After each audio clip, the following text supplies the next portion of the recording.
শাহাবুদ্দিন সাহেব যদি খুব শক্ত লোক হতেন, উনি আগে ইমার্জেন্সি দেওয়ার সুযোগ ওনার ছিল।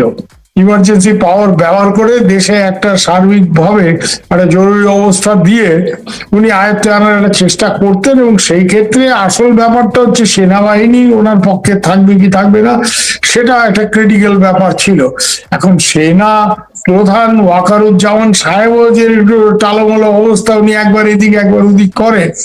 হ্যাঁ, ওনার বউ শেখ হাসিনার সাথে কথা বলে, বুবু টুবু বলে, আবার উনি একেবারে অন্য লাইনে উনি আল হাজ টাজ হয়ে একটা জামাতের আমিরের সাথে ঘনিষ্ঠ। মানে এরা হচ্ছে সব দিক খেলছে। হ্যাঁ, they are keeping their options open. কিন্তু শাহাবুদ্দিন সাহেবকে নিয়ে এদের যে একটা বিরাট চিন্তার কারণ যে শেখ হাসিনা দেশে ঢুকলে শাহাবুদ্দিন একটা বিরাট কিছু করে ফেলবে, আই ডোন্ট থিঙ্ক সো। শাহাবুদ্দিনকে সরানোর অন্য কারণ আছে। এই আমেরিকানরা চাইছে বাংলাদেশে একটা নতুন রাষ্ট্রপতি, এবং সেই রাষ্ট্রপতির জন্য ওরা চায় মোহাম্মদ ইউনূসকে। মোহাম্মদ ইউনূসের মতো আদি অকৃত্রিম মার্কিন দালাল তো আর ওয়াশিংটন খুঁজে পাবে না। প্রশ্নটা এখানে একটাই, যে আমেরিকানস আর ভেরি কিন। ওরা একটা ব্যাপারে খুব শঙ্কিত হয়ে পড়েছে ফারুক ভাই, যেটা আমি জানি, I know it for a fact, and that is এই তারেক সাহেব যে চীনে গেলেন, মালয়েশিয়া হয়ে চীনে গেলেন। মালয়েশিয়াটা তো কোনো না, আসল হচ্ছে চায়। এবং চায়না যে 10-12টা বড় প্রজেক্ট করার অঙ্গীকার করেছে, এবং স্পেসিফিকলি চাইনিজে এটা পরিষ্কার করেই বললো যে চায়না মায়ানমার ইকোনমিক করিডোর যেটা আছে, যার থ্রু দিয়ে চায়না বঙ্গোপসাগরে ঢোকার একটা রাস্তা পায়, এই করিডোরটা এখন বাংলাদেশে এক্সটেন্ড করতে হবে। This is a Chinese Jio political move. এটা আপনাকে, এটা ভূ রাজনৈতিক একটা বড় রকমের চাল চীন দিয়েছে দাবার বোর্ডে। এটাতে আমেরিকানরা খুব শঙ্কিত। কেন? আমেরিকানরা বেশ কিছুদিন ধরে ডক্টর ইউনূসের সময় একটা চেষ্টা ওদের ছিল যে রাখাইন করিডোর, তখন ওয়াকার সাহেব রাজি হয়নি, উনি ব্লাডি করিডোর টরিডোর বলে গালিগালাজ করেছেন। তারপরে উনিও আমেরিকানদের লাইনে পড়ে গেছেন। এর মধ্যে বাংলাদেশ ফেসে গেছে। কেন? ইউনূস সাহেব বাংলাদেশকে বিপদে ফেলে দিয়েছে। ইউনূস সাহেব মোটামুটি উনি ক্ষমতায় থাকা অবস্থায় আমেরিকানদের একটা বুঝিয়ে গেছিলেন যে রাখাইন করিডোর টরিডোর করা যাবে। ওয়াকার একটু ঝামেলা করছে, সেনাবাহিনী ঝামেলা করছে, but if the president who is the supreme commander of the arm forces, এটা বোঝার চেষ্টা করে যে রাষ্ট্রপতি হচ্ছে সর্বাধিনায়ক সেনাবাহিনী। এই রাষ্ট্রপতি যদি আমাদের লাইনের লোক হয়, তো আমেরিকানদের সেটা বুঝিয়েছে যে রাষ্ট্রপতি লাইনের লোক হলে সেনাবাহিনীও লাইনে পড়ে যাবে, লাইনে পড়তে বাধ্য হবে। Supreme commander, president is the supreme commander of the arm forces. এটা ইন্ডিয়াতেও তাই, বাংলাদেশেও তাই। আমাদের যিনি নিরাপত্তা উপদেষ্টা, ন্যাশনাল সিকিউরিটি অ্যাডভাইজার অজিত ডোভালের নামেও সমন এসছে। তো আমেরিকার সাথে আমাদের মানে রিলেশন এখন খুবই খারাপ অবস্থায় আছে। এর জন্যই বাংলাদেশের গুরুত্ব। এখন বাংলাদেশে যদি এই করিডোর চীন যেটা করতে চাইছে, এটা আমেরিকাকে আটকাতে হয়, তাহলে রাষ্ট্রপতি ওদের জন্য খুব ইম্পর্টেন্ট। কেন? ওরা তারেক সাহেবের উপর ভরসা করতে পারছেন না।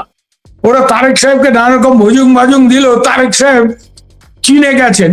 এবং এটা ঠিকই, তারেক সাহেব বাংলাদেশের প্রধানমন্ত্রী হিসেবে উনি চাইবেন আমেরিকানরা তো কোথাও কোনো ডেভেলপমেন্ট প্রজেক্ট করবে না, মারামারি করাবে, গন্ডগোল করাবে।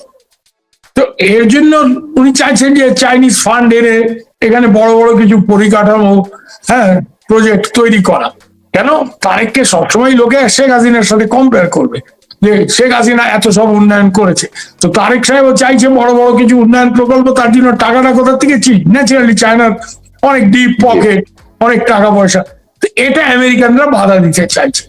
ওরা নিজেরা 5 টাকা খরচ করে কোনো উন্নয়ন প্রকল্প করবে না, ওরা শুধু মারামারি করবে, গন্ডগোল করবে।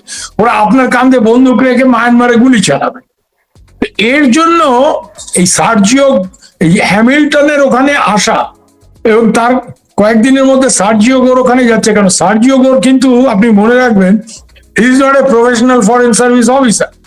ও হচ্ছে ট্রাম্পের রাজনৈতিক সহযোগী। ও ট্রাম্পের ওই বলে না, ট্রাম্পের বাড়ি, মানে ট্রাম্পের দোস্ত এক কথায়।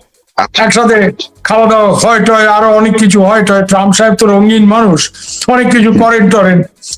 এই গোর টোররা হচ্ছে তার ওইসব। আর গোর কিন্তু খুব ইন্টারেস্টিং লোক। He is a Christian but from Uzbekistan.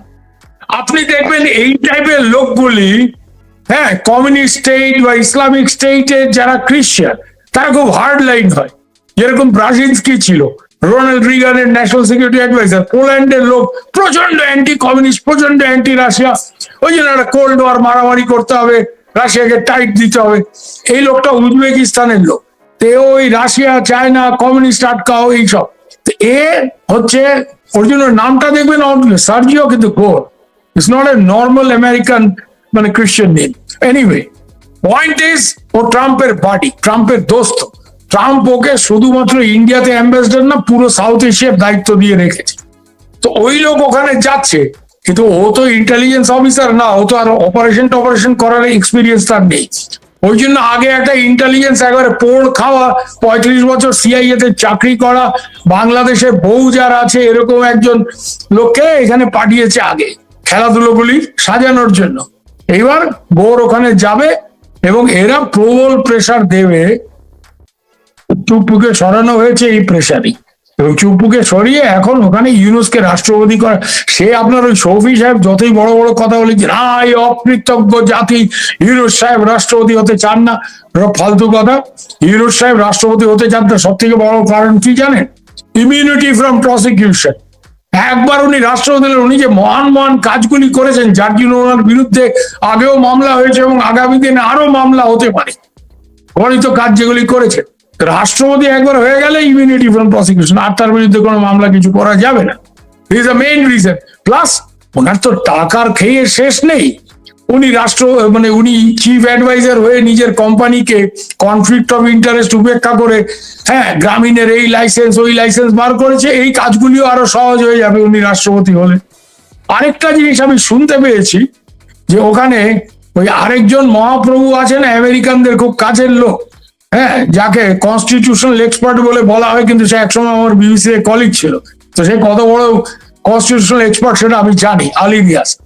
সে মাঝে হাওয়া হয়ে গেছিল এখানে ইলেকশন হওয়ার পর, বিএনপি আসার পর। এখন আবার শোনা যাচ্ছে যে সে ঘোরাফেরা করছে আবার নতুন করে সংস্কারের নামে আবার কিছু জিনিস হবে। আপনি দেখবেন যে আমেরিকানদের একটা চেষ্টা আছে যে তারেক সাহেবকে লাইনে যেহেতু ফেলতে পারছে না, বাংলাদেশের এই পার্লামেন্টারি সিস্টেমটা আস্তে আস্তে প্রেসিডেন্সিয়াল দিকে, মানে রাষ্ট্রপতির আরো অধিক ক্ষমতা, এবং রাষ্ট্রপতিটা ওদের লোক। মানে আমেরিকানরা এই সিঙ্গেল উইন্ডো সিস্টেমে বিশ্বাস করে। এই 50টা নানা রকম লোক, নানা রকম রাজনীতির লোক কন্ট্রোল করা ওদের জন্য difficult. They are not very smart people এইসব ব্যাপারে। এগুলিতে ব্রিটিশরা অনেক বেশি এক্সপার্ট। হ্যাঁ, ওরা একসাথে ওই 3টে বল হাওয়াতে আর 2টো বল হাতে নিয়ে জাগলিং করতে। Americans are not good at this things. ওরা মারামারি পার্টি, কাউবয়। তো ওরা চাইছে যে ওখানে একটু চেঞ্জ করে প্রেসিডেন্সিয়াল গভর্নমেন্ট, এবং প্রেসিডেন্টটা ওদের লোক। তাহলে ওকে দিয়ে ওরা যা খুশি তাই করিয়ে নেবে। কেন ইউনূস সাহেব থাকার সময় যে ট্রেড এগ্রিমেন্ট হয়েছে আপনি দেখেছেন, একটা 90% মুসলিম মেজরিটি কান্ট্রি, সেখানে আমেরিকা থেকে কি কি কিনতে হবে না, বিশাল অঙ্কের পর্ক প্রোডাক্ট। এগুলি তো সরাসরি ধর্মীয় অনুভূতির ব্যাপার আছে। কিন্তু ইউনূস সাহেব যতক্ষণ আমেরিকা তাকে মানে পিঠ চাপড়াচ্ছে এবং আমেরিকার হয়ে সে কাজ করে টাকা পয়সা করতে পারছে, টাকা পয়সা ইউনূস সাহেবের তারা অনেক ব্যাপার ট্যাপার আছে, হ্যাঁ, সেগুলি আমরা সব জানি টানি আর কি। তো যাই হোক, এর জন্য আমেরিকানস আর ডেসপারেট যে প্রেসিডেন্ট ওদের মন মতো লোক বসাবে।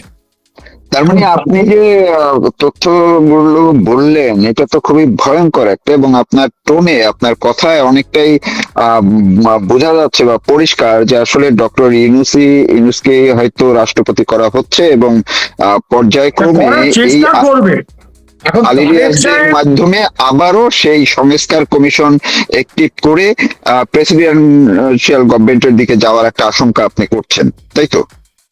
হ্যাঁ, this is the American plan. এখন এটা শুনুন মারুফ ভাই, আপনি এটা তখনই করতে পারবেন আপনাকে আপনার উল্টো দিকে যারা আছে তারা আপনাকে কতটা ছাড় দিচ্ছে। এখানে একটা অন্য খেলা চলছে।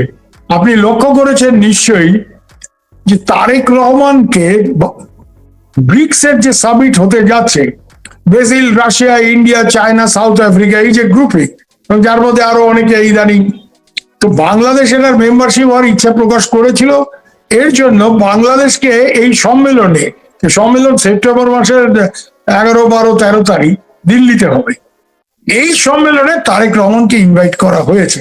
তারেক রহমান তো এমনি ইন্ডিয়াতে আসার ক্ষেত্রে একটু দোনামানা করছিল যে ওখানে যারা মহাপ্রভুরা বসে আছেন তারা আবার হই হই করে উঠবে, এই ফ্যাসিবাদের দোসর শেখ হাসিনা, তারেক রহমান এই অবস্থায় কেন যাচ্ছে, আবার ভারতের দালাল। তো এইসব এখন ব্রিক্স একটা ইন্টারন্যাশনাল প্ল্যাটফর্ম, বাংলাদেশ নিজে ব্রিক্স এর মেম্বার হতে চেয়েছে এক সময়। এই ব্রিক্স এর সামিটে, ব্রিক্স এর এই যে সামিট হচ্ছে, এতে তারেক রহমানকে ইনভাইট করলে তারেক রহমান আসতেও পারেন যদি আমেরিকানদের বেশি। এখানে একটা অন্য খেলা হচ্ছে এখন। Russia India is on the same page, চায়নাও মোটামুটি, চায়নাকেও কেন, এটা চাইনিজরাও বোঝে যে পলিটিক্যাল স্টেবিলিটি না থাকলে তারা যে ওই নানা রকম প্রজেক্টের কথা বলেছে এগুলি করা মুশকিল। তো এখানে একটা অন্য খেলা হচ্ছে যে আমেরিকার যে খেলা, আমেরিকার যে প্ল্যান, এটাকে কার্যত মানে ব্যাহত করে তারেক সাহেবকে আস্তে করে, বাংলাদেশকে আস্তে করে ব্রিক্স এর দিকে টেনে আনার একটা বড় ডিপ্লোম্যাটিক খেলা চলছে।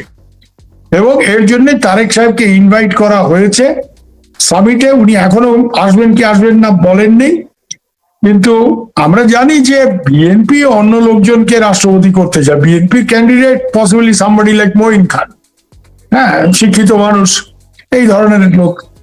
এখন এখানে একটা টানাপোড়েন চলছে, সেটা হতে পারে, সেটা আমি শুনছি যে তো এই জায়গায় আমেরিকানরা কি- চাপ দেবে।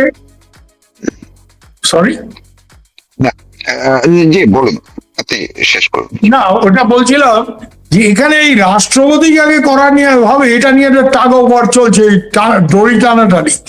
আমেরিকানরা ইউনুসকে পুশ করলো, বিএনপি মঈন খান, তারপরে টানাপোড়েন দুই দিক থেকে হচ্ছে। এখানে আমি এটাও শুনতে পেয়েছি যে আইরিন খান, যাকে ইউনাইটেড নেশনসে বাংলাদেশের প্রতিনিধি করে পাঠানোর কথা হয়েছে, হয়তো শেষ পর্যন্ত তারেক তাকে রহমানের compromise candidate স্ত্রীর করা যেতে পারে, হতে পারে। এরকমও কিছু মহল থেকে শোনা যাচ্ছে যে প্রেসিডেন্টের জন্য তাকে কম্প্রোমাইজ ক্যান্ডিডেট, কেন উনি দীর্ঘদিন ইউএন এ কাজ করেছেন, ওনার সাথে সাহেবদেরও খাতি আছে, আবার অন্যদেরও খাতির টাতির আছে, নানা দিকে ওনার ইন্টারন্যাশনাল ডিপ্লোম্যাট, ওনার অনেক যোগাযোগ আছে। আর উনি মানে বিএনপির সাথে, মানে আমি যেটা শুনেছি, উনি জুবেদা রহমান তারেক রহমানের স্ত্রীর কিরকম আত্মীয় হন। চাচাতো বোন, আপন চাচাতো বোন। রাইট, এটা আপনি জানেন। তাহলে she is in the family. এক, দু নম্বর হচ্ছে তার ইন্টারন্যাশনাল কানেকশন প্রচুর। হ্যাঁ, ওনাকে হয়তো ইউনুসকে ডাইরেক্টলি তারেক সাহেব করতে চাইবেন না, কেন ইউনুস কি খেলাধুলা করবে উনি জানেন, Yunus will try to dominate him. এই জন্য উনি আইরিন খানকে এগিয়ে দিতে পারেন অ্যাজ এ কম্প্রোমাইজ ক্যান্ডিডেট, যদি ওরা কোনো কারণে বিএনপির নিজস্ব ক্যান্ডিডেট মঈন খান বা এই ধরনের কাউকে সাপোর্ট না করে। তাই জন্য এই রাষ্ট্রপতি কে হবে, আমেরিকানদের টার্গেট হচ্ছে কি, যে আমেরিকানরা ইউনুসের নাম বললে জামাত তো লাফিয়ে উঠবে। তখন কিন্তু জামাতের এই মহান হুজুরদের কোন রকম ধর্ম টর্ম, ওই যে সব পর্ক টর্ক আনার চুক্তি করে গেছে ইউনুস, ওগুলি তখন কিন্তু ফ্যাক্টর হবে না। তখন ধর্ম টর্ম ফ্যাক্টর হবে না, তখন জামাতের হুজুররা হই হই করে লাফাবেন, রাজি হয়ে যাবেন। এনসিপির এই ট্যান্ডলরা তো রাজি হবে। তো জামাত এনসিপি ইউনুসকে চাইবে। এখন আমেরিকানদের টার্গেট হচ্ছে বিএনপি কে রাজি করানো। কেন? ইউনুস যদি বিএনপির ক্যান্ডিডেট না হয়, তাহলে ইউনুসকে দাঁড় করালে ইউনুস তো হেরে যাবে। আর ইউনুস নিজের থেকে ইলেকশন করে বাংলাদেশে একটা গ্রাম পঞ্চায়েত জেতা ওর পক্ষে মুশকিল। ওর এই আমেরিকান চাচা টাচারা না থাকলে ইউনুস কোনোদিন ইলেকশন পলিটিক্সে কিছু করতে পারবে না। I am challenging. বাপের বেটা হলে ইলেকশন কন্টেস্ট করে দেখতে পারবে না। তো এর জন্য ওরা চাইছে বিএনপি কে প্রেশার দিয়ে ইউনুসকে ক্যান্ডিডেট হিসেবে অ্যাকসেপ্ট করলে then Yunus is an unanimous candidate, তাই না মারুফ ভাই? বিএনপি যদি রাজি করানো যায় তাহলে তো আর কোনো ইলেকশনের ব্যাপার নেই, সিলেকশন। কেন ইউনুসকে ইলেকশনে ফেললে ঝামেলা আছে। ইউনুসকে সিলেকশন এর আগেও তিনি বলেছিলেন যে তিনি তাকে যদি 111 এর সময় তিনি বলেছিলেন যে তিনি যদি সবাই মিলে তাকে বসায়, যেটা 2024-এ 5ই আগস্ট করেছে, তিনি ওইভাবেই আবার প্রেসিডেন্ট হতে চান। কারণটা হচ্ছে উনি এতই জনপ্রিয় বাংলাদেশে যে উনি বাংলাদেশে ইলেকশন করলে একটা গ্রাম পঞ্চায়েত ইউনিয়ন পরিষদ ইলেকশনও জিততে পারবে না। এটা হচ্ছে আসল ব্যাপার। So he is covering his weakness by talking big. এগুলি একটা স্টাইল, যে আমি এটা পারবো না, আমি জানি, আমি বড় বড় কথা বলে এমন একটা ভাব করলাম যে না ওটা আমি করতেই চাইছি না, আসলে আমি পারবো না। তো ইউনুস একটা ইউনিয়ন পরিষদ ইলেকশন জেতার ক্ষমতা তার নেই। এই জন্য বড় বড় কথা সবাই যদি চায় তাহলেই আমি হব, হ্যাঁ, কারণ মানে he wants to become something through selection, not election. Election he cannot face. জি। তো এই যে ঘটনা প্রবাহ আপনি যা বললেন, আমি একদম শেষ দিকে চলে এসেছি। সেটা হচ্ছে, যদি এই সমীকরণগুলো হয়ে থাকে, তাইলে কি শেখ হাসিনার যে দেশে ফেরা, এইটা কি পর্যায়ে থাকবে, কি কোন দিকে যেতে পারে? আমার মনে হয় শেখ হাসিনা তো বলেছেন উনি ডিসেম্বর ওই সময় ঢুকতে চাইছেন। উনিও মানে এই সব ঘটনা প্রবাহের দিকে নিশ্চয়ই লক্ষ্য রাখছেন, যে আমেরিকানদের যাতায়াত, তারা ইউনুসকে রাষ্ট্রপতি করতে চাইছে, এবং এই খেলাগুলি ব্রিক্স এর কাউন্টার যে অফেন্সিভ, যেটা ব্রিক্স তারেক সাহেবকে এখানে এনে বাংলাদেশকে ব্রিক্স এর মধ্যে ঢুকিয়ে আমেরিকার বলের থেকে বার করে আনতে চাইছে, শেখ হাসিনা নির্ঘাত উনি এইসবের দিকে তীক্ষ্ণ নজর রাখছেন। কিছু কিছু ভুলভাল খবর বাংলাদেশের বিভিন্ন চ্যানেলে বা মিডিয়াতে বেরিয়েছে এর আগে, ওগুলি আমি খুব গুরুত্ব দিতে চাই না, যে শেখ হাসিনা আমেরিকার সাথে যোগাযোগ রাখছে কে অমুকের সাথে। হ্যাঁ, এটা হতে পারে যে শেখ হাসিনার কিছু লোকজন আছে যারা আমেরিকাতে হয়তো কোনো লবিস্ট টবিস্ট নিয়োগ করে। তো আমার নিজের ধারণা কি জানেন, ওই শেখ হাসিনার জন্য ওই লবিস্ট টবিস্ট, ওই কিছু ওই সব লোকজন যারা আছে আমেরিকাতে, এগুলি ফালতু জিনিস। এর আগেও ওনার হয়ে লবিস্ট টবিস্টের চেষ্টা হয়েছে, এগুলি দিয়ে কিছু হয়নি। ওনার মানে যেসব লবিস্ট নিয়োগ হয়েছিল তারা দুটো লেখা ওনার পক্ষে কোথাও লেখাতে পারেনি, এটা আমি খুব দায়িত্ব নিয়ে বলছি। হ্যাঁ, ওরা ওনার ঘরের লোকজনের আত্মীয় ছিল, আমি আর বিস্তারে বলতে চাইছি না। কিন্তু প্রশ্নটা হচ্ছে যে শেখ হাসিনা এই এই যে খেলাটা হচ্ছে, মানে এই যে একটা জিও পলিটিক্যাল গেম বাংলাদেশকে নিয়ে, যে বাংলাদেশ কার দিকে, আমেরিকার দিকে যাবে এবং আমেরিকা তার কাঁধে বন্দুক রেখে মায়ানমারে গোলযোগ পাকাবে, সেটা বাংলাদেশের নতুন নির্বাচিত সরকার হতে দেবে, নাকি বাংলাদেশের সরকার বাংলাদেশের গণতন্ত্র রক্ষার স্বার্থে ব্রিক্স এর দিকে ঝুঁকবে এবং শেষ পর্যন্ত আওয়ামী লীগের উপর থেকে ব্যানটা তুলে নেবে, যেটা ইন্ডিয়া অনেকদিন ধরেই। ইন্ডিয়ান দেখবেন, ইন্ডিয়ানরা যে কোনো স্টেটমেন্টে ইনক্লুসিভ ডেমোক্রেসির কথা বলছে। What is inclusive democracy? তার মানে আওয়ামী লীগকে এর উপর থেকে ব্যান তোল। কেন আওয়ামী লীগকে ব্যান করা মানে ভারতে কংগ্রেসকে ব্যান করার মতো। এটা কি সম্ভব যে কংগ্রেস রোজ রাহুল গান্ধী দাঁড়িয়ে মোদিজিকে হামলা করে পার্লামেন্টে, তাই বলে কি কংগ্রেসকে ব্যান করে দেবে? তাহলে আর ভারতে গণতন্ত্র থাকবে না। আর আরেকটা জিনিস আমি আপনার চ্যানেলের মাধ্যমে বলতে, যে বাংলাদেশের এখন লাফাচ্ছে না, এ মোদিজি প্যাচে পড়ে গেছে, এবার আমেরিকান ডিপ স্টেট মোদিজিকে ফেলে দেবে, হ্যাঁ শেখ হাসিনা প্যাচে পড়বে। মোদিজি না থাকলে এখানে তার এই ককরোচ ফকরোচ তো দেশের ভাগ্য বিধাতা হবে না। কংগ্রেস না থাকলে এখানে এই কি বলে বিজেপি না থাকলে এখানে কংগ্রেসের সাথে তো আরো বেশি খাতির শেখ হাসিনা। তো বাংলাদেশের এইসব মহান কিছু কিছু ছাগল আছে যারা খুব লাফাচ্ছে যে দিল্লিতে গোলযোগ, শেখ হাসিনা পেঁচে পড়বে, তারা কিছু জানে না। Indian politics they don't know. ইন্ডিয়াতে all political parties Sheikh Hasina হচ্ছে তাদের বইঞ্জি, যে কোনো কারণে, ভালো মন্দ আমি তার মধ্যে যাচ্ছি না। So Sheikh Hasina has total acceptance among Indian political parties, এবং সেখানে মোদিজি ওনাকে বহিনজি বলে, মোদিজি যদি না থাকে রাহুল প্রিয়াঙ্কা ওনাকে মাসিজি বলে। তো শেখ হাসিনার কোনো এফেক্ট হবে না। আর ককরোচ পার্টি এইসব তো আর ভারতে কালকে, ওরা তো বলছে ওরা ইলেকশন পলিটিক্সে ইন্টারেস্টেড না, ওরা স্টুডেন্ট ওই এডুকেশন রিফর্মস নিয়ে ওরা মাথা খাওয়াচ্ছে। They are not interested in any political ইয়ে। এটা আমি ক্লিয়ার করে দিলাম। আর সব থেকে বড় কথা, শেষে একটা কথা বলবো, শেখ হাসিনা বাংলাদেশে যাবে উনি ইচ্ছে করেই, এই ডিসেম্বরের কথা বলা হচ্ছে, যে তার আগে অনেক কিছু ঘটবে, উনি আমেরিকাতেও লবিং করার হয়তো চেষ্টা করছেন। কিছু কিছু শোনা যাচ্ছে যে উনি ইসরায়েলের সাথে একটা লাইন ওপেন আছে, লবিং টবিং এর ব্যাপার আছে, নানা রকম খেলাধুলো আছে। একদিকে এটা যেমন হচ্ছে, একদিকে আবার ব্রিক্স এর ব্যাপার, এই তারেক গভর্নমেন্ট ব্রিক্স মানে, এবং ব্রিক্স এর থ্রু দিয়ে একটা যে বাবা তোমরা একটা বোঝাপড়া করে নাও, তোমরা এখানে হ্যাঁ ইসলামিক র্যাডিক্যালিজম চেক করাটা দরকার ইত্যাদি, এইসব ব্যাপার আছে। ফলে মানে লট অফ গেম।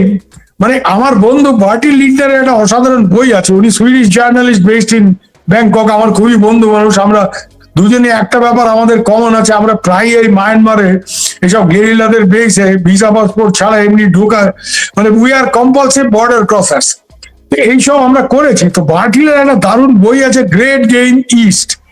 এই গ্রেট গেম ইস্টের নতুন একটা চ্যাপ্টার সেদিন বার্টিলের সাথে আমার কথা হচ্ছিল, আমি বললাম Bertil, new chapter of the great game east is starting. বলে yes, you are right, and is starting in Bangladesh. So Bangladesh এখন এই গ্রেট গেম ইস্ট বা এই আমেরিকা, চীন, ভারত, এদিকে রাশিয়া দূরের থেকে মোটামুটি ভারতের পক্ষে, চীনের পক্ষে, এই যে একটা গ্রেট গেম ইস্ট, একটা বড় আন্তর্জাতিক ভূ রাজনৈতিক খেলা, এই খেলার কিন্তু একেবারে কেন্দ্রবিন্দুতে বাংলাদেশ চলে আসছে এখন। মারুফ ভাই, কেন্দ্রবিন্দুতে দেখবেন এরকম ভাবে যে ঘূর্ণিঝড় যখন ওঠে, তার কেন্দ্রীয় বিন্দুতে থাকলে খুব বিপদও হতে পারে, এটা তো বুঝতে পারছেন। If you are at the middle of the storm. ওই জন্য বাংলাদেশের জন্য দোয়া করা ছাড়া বা আল্লাহ ভরসা ভরা ছাড়া আর আমি কিছু বলতে পারছি না, কারণ বাংলাদেশের সামনে খুব কঠিন সময় আসছে। জি, অনেক ধন্যবাদ আপনাকে।